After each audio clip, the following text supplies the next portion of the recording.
though I did go to an Ivy League school, I don't have a bunch of certifications behind my name. But what I have behind my name is my life experience.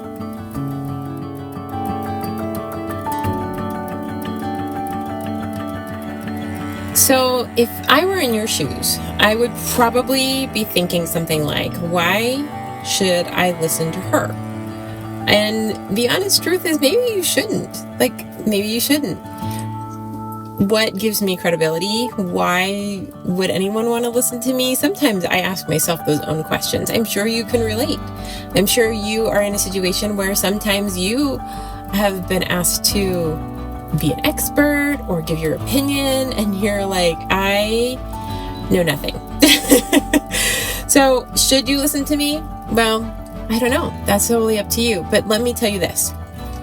I may not have a big, long degree behind my name, and I don't even have a bunch of certifications behind my name. But what I have is life experience, lots of it.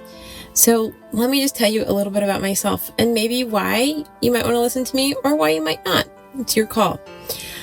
I was born almost 41 years ago. And in that 41 years, I feel like I have lived almost multiple lifetimes. I really do. I've been through so much. And much of it didn't seem positive until recently. So I was born into a home with, I am not going to be politically correct when I say this, a white mom.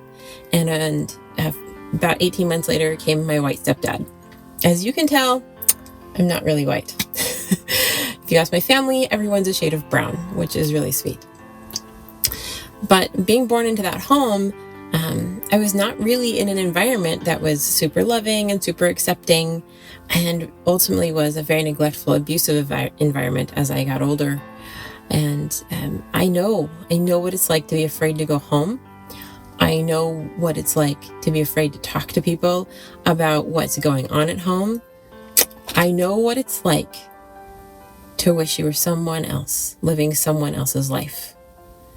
And I also know what it's like to want to be loved so badly by the people that are your parents and being so disappointed when that love doesn't come.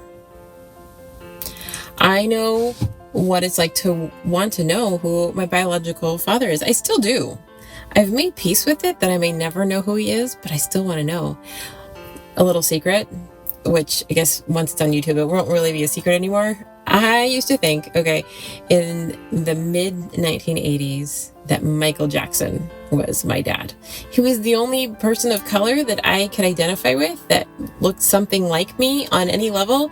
And so I just would fantasize he was my dad. Super grateful he's not. But, that's what kids do when they are looking for something, right? We naturally kind of fantasize. So I know what it is to fantasize and wish that your life was something different, something better. Okay, so I know what it's like to be in pain, constant pain.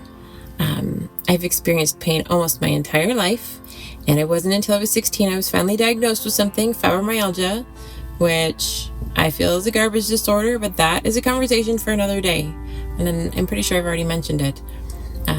But that was an answer. So it was a good thing in that sense. I know what it's like to have your clothes hurt when you put them on. I know what it's like to not be able to run around with your kids because everything hurts so badly. I know what it's like to be so swollen that you can't move, and you can pretty much see the reflection of your face on your skin. All right. I know what it's like to have your pain control you so that one day you might be doing just fine, and the next day everything is so jacked up that you can't even get out of bed, and mentally you don't even want to get out of bed. I know what it's like to watch your daughter and your children suffer. My daughter was diagnosed with leukemia at 22 months old. I know what it's like to be in that system. I know what it's like to hope and pray that the outcome is the outcome you want. I also know what it's like to make peace with that the outcome may not be the outcome you want. I know what it is to be so afraid of who you are that you stop progressing. I know what it is to be so confused about who you are that you don't know how to progress. I also know what it is to stop living inside the box that was created for you based off of an illness, a diagnosis, the color of your skin, the makeup of your family, and basically the bonds that society wants to place on you because of a demographic. I know what it's like to break the box. I know what it's like to take my life back. I know what that's like to take my life back. It's incredible in its freedom. I know what it's like to be the one in control of my pain and not the other way around. I know what it's like to finally lift the mental fog. I know what it's like to overcome the internal hurt and start healing from the abuse.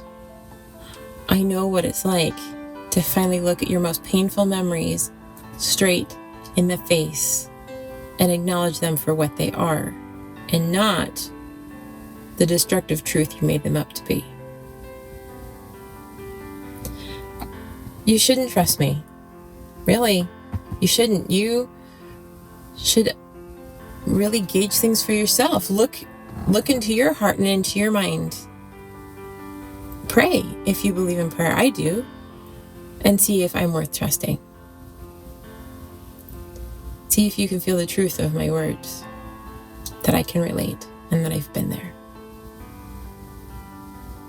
Because I've been there. I've been on my own version of Mr. Toad's Wild Ride for a very long time.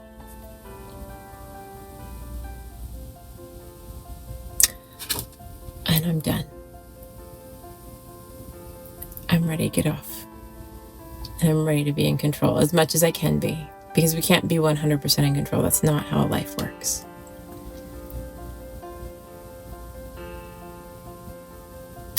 I know what it's like to need a friend.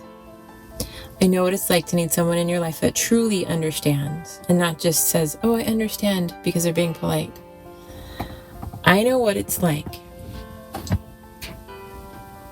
to need to know that I'm seen for me, not for the facade I put on so that everybody thinks I'm okay. I also know what it's like when you finally smash the facade and realize that you, unique and beautiful you, is enough. I have hundreds and hundreds of hours of self-education and research and talking to experts and going through trainings and working on myself and my family so that we can be better. I don't have a fancy degree, though I did go to an Ivy League school. I don't have a bunch of certifications behind my name. But what I have behind my name is my life experience. My life experience with pain, mental anguish because of abuse and trauma,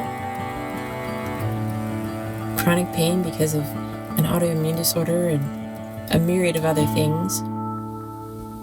I have life experience because I'm a mother of 6 children, and not all of them are normal, if there really is such a thing.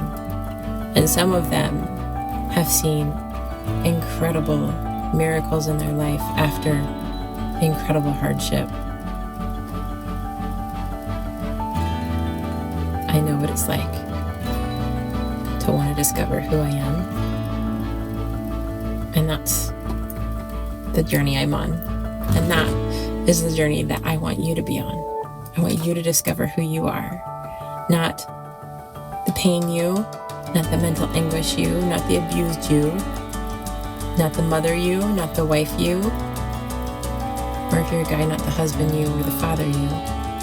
I want you to discover who you are, who, insert your name, are, because I know who Heather is, and I want to help you find out who you are. Isn't it incredible you don't have to have professional credentials to help yourself in the management and the overcoming of your chronic pain, whether it be mental or physical?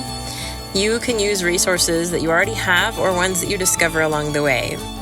I have found that self-care and self-love are foundational to getting relief from chronic pain, both mental and physical. So if you'd like my 5 best tips for taking care of yourself while overcoming your chronic pain, click the next video here.